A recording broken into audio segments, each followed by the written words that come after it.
Welcome to the Tech Egg. Don't get scrambled. Enjoy the video. In this video, I will explain how to play Gears of War Ultimate Edition on PC. First, verify your computer meets the game's minimum specifications, including a 64-bit operating system and at least 8 GB of RAM. Next, acquire the game digitally from the Microsoft Store. The download size is substantial, around 55 GB, so ensure you have a stable internet connection and sufficient storage.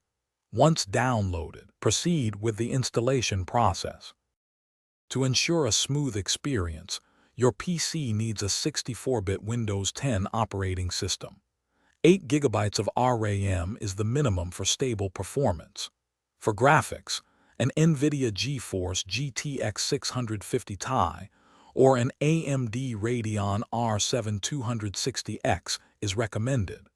The game also requires a DirectX 12 compatible graphics card. These specifications will help you enjoy the game without significant performance issues.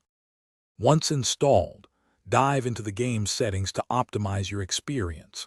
Adjust graphical options like texture quality and shadow detail to find a balance between stunning visuals and smooth frame rates. You can set your resolution to match your monitor, typically 1092 by 1080 pixels. Also, customize your keyboard and mouse controls for maximum comfort and precision during intense firefights.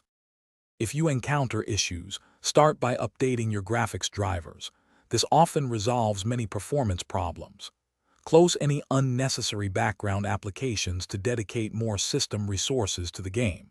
If problems persist, check the official Gears of War support forums. Many common issues like crashes or freezes have documented solutions there. Remember, a stable internet connection is also crucial for online multiplayer. Thanks for watching. Consider subscribing if I helped unscramble your problems.